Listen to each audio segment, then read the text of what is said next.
Am I a bad enough dude? Am I a bad enough dude? Oh, I'll show you, you Duke Nukem ripoff!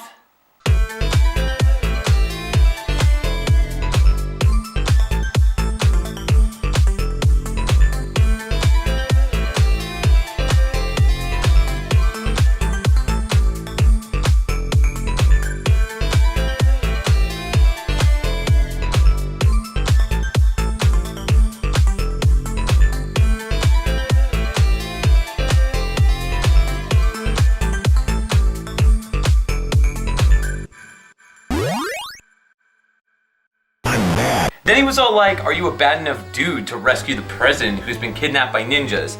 Can you believe that garbage?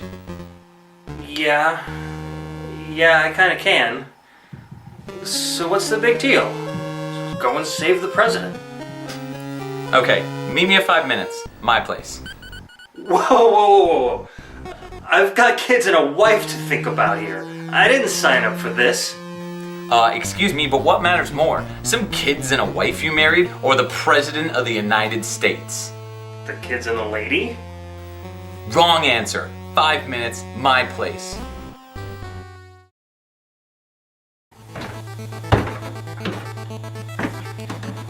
Put these on. Dude, it's like 85 degrees out. I'm not... Are you a bad enough dude? Well, yeah, but... You need to wear the attire of a dude that's bad enough. Okay.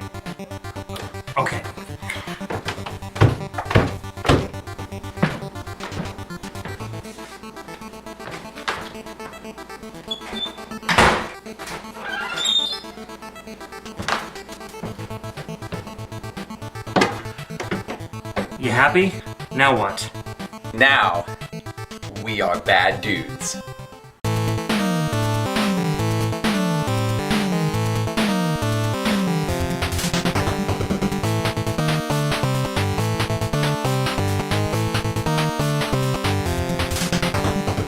Bad Dudes. The name reeks so hard of the 80s, it should have just been called the Reagan Rescuers. But beyond the name, the game had a strong presence as one of Data East's most memorable arcade cabinets with its official title, Bad Dudes vs. Dragon Ninja. Does the NES port do the arcade version justice, or do its problems outweigh the positives? Who knows? Who cares? It's Bad Dudes. The game starts with a cutscene where you find out that the president has been kidnapped by ninjas, and for whatever reason, your badassery is questioned regarding your role in presidential rescuing. That is literally the plot, but in these types of games, the simpler the better. After all, this is an arcade conversion, so we can't expect much in the way of plot. By the way, I find it funny that the game in Japan is simply known as Dragon Ninja. I think it's pretty clear that they were going for a Western market with a title like Bad Dudes, but I'm not entirely sure who the audience was supposed to be in this scenario. I don't know, Zach Morris? He was a pretty bad dude. Ninjas! Oh no! Dude, let's go outside. There may be more ninjas waiting in the backyard for unknown reasons. While Data East developed the arcade version, they left the port of the NES version up to a small company called Sakata SAS. They worked closely with Data East to port over several of their arcade hits over to the wildly popular Nintendo Entertainment System, such as Karate Champ, Ring King, and one of my favorites, RoboCop. Many of the staff members were actually just Data East employees that were brought in to create the ports and make them somewhat faithful to the originals. In the case of Bad Dudes, the end result is a questionable mess of positives and negatives. Mostly negatives. One thing you'll notice right away is the sprite flickering is atrocious. In fact, I'd say it's so bad, no pun intended, that sometimes you can barely see certain attacks and enemies. These ninja stars, for example, are not only very difficult to deflect, but sometimes can barely be seen on the screen. The main characters look lumpy and not very bad at all. I think it's the sweatpants. They just look frumpy. There's only maybe 5 or 6 enemy types throughout the entire game, and while their attacks ooze of pattern memorization, sometimes they can be overwhelming. The gray ones are the worst, mainly because of the ninja star attacks that are incredibly hit or miss. Between Kunoichi, a weird looking dog, tiny ninjas with claws, and oh my god, dudes on fire, the list of baddies doesn't get much more impressive. Fairly generic without being overly unlikable. You pick from 2 different heroes. Blade and Striker.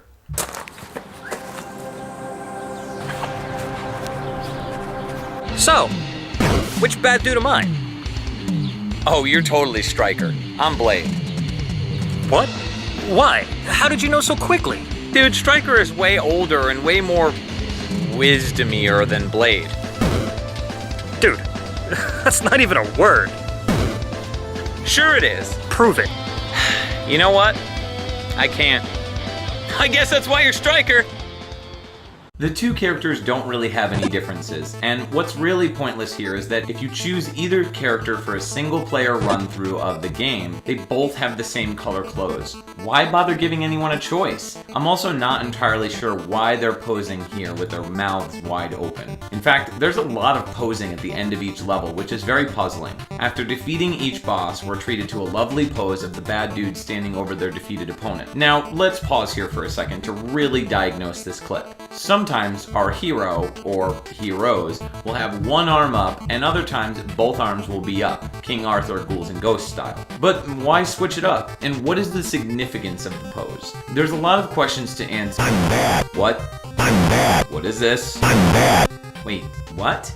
I'm bad. Yes, the famous game quote, which was only mildly cheesy in the arcade game, is now exponentially more obnoxious in the Nintendo port. I can't help but shake my head and laugh at this. I mean, the guy is standing over his defeated foe, there's a slight break in the music, and then... I'm bad. It's just too much. I crack up every time. It's one of my favorite parts of this game and how awkward it plays out. Too good. Ha! We finally beat the last ninja boss. I'm bad! Why are you I'm bad! doing that? What, is this not what a bad dude should do? Yeah, seems kind of evil villainish. Nah, try it. I think you'll dig it. Alright. I'm bad. I'm bad! I'm bad. I'm bad! Hey, yeah. That is pretty fulfilling. Yeah, no, that's what I'm talking about! I'm bad!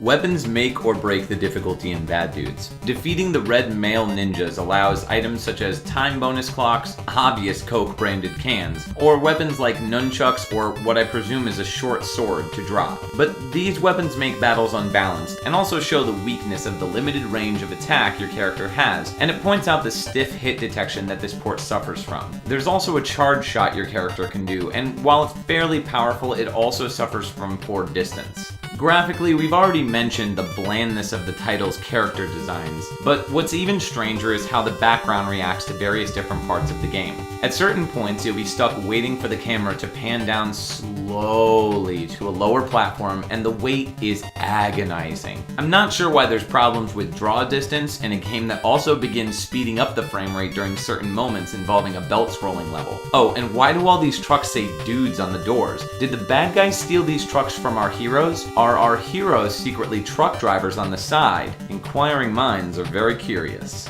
Alright, we reached the next part of the level. Yes, let's get punching. Well, hold on, we gotta wait for the level to load.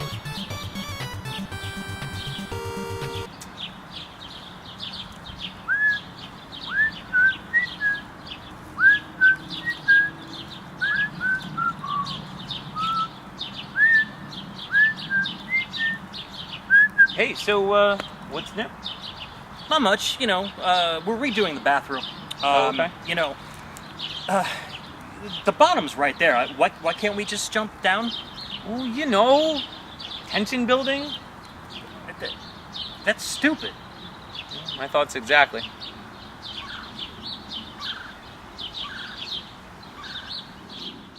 After traversing a bunch of drab forests, streets, belt-scrolling levels involving trucks or trains, sewers, and more, you get to the final stage where you have to defeat every end boss Mega Man style to proceed to the big bad guy. The fight is pretty disappointing, and it's over before it begins. The president steps out, and that's it. Bad Dudes is bad.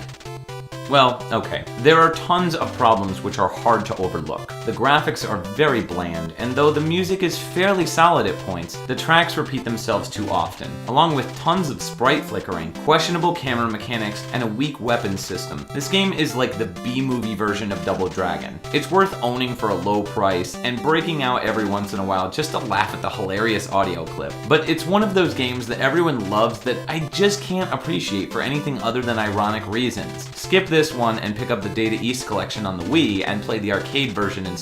It's so much better. Mr. President, you're finally safe. Well, boys, let's go get a burger.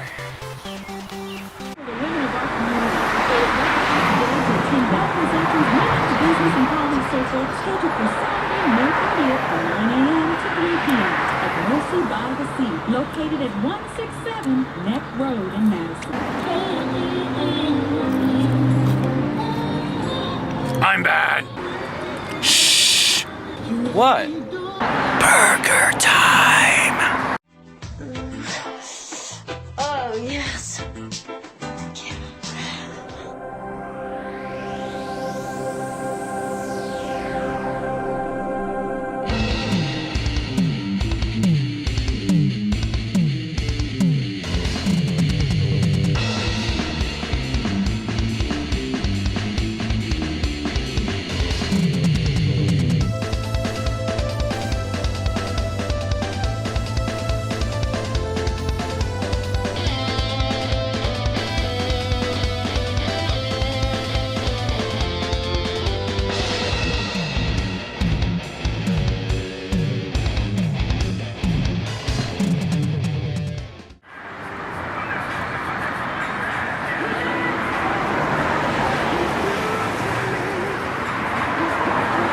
I'm bad. Shut up and eat your burger, son.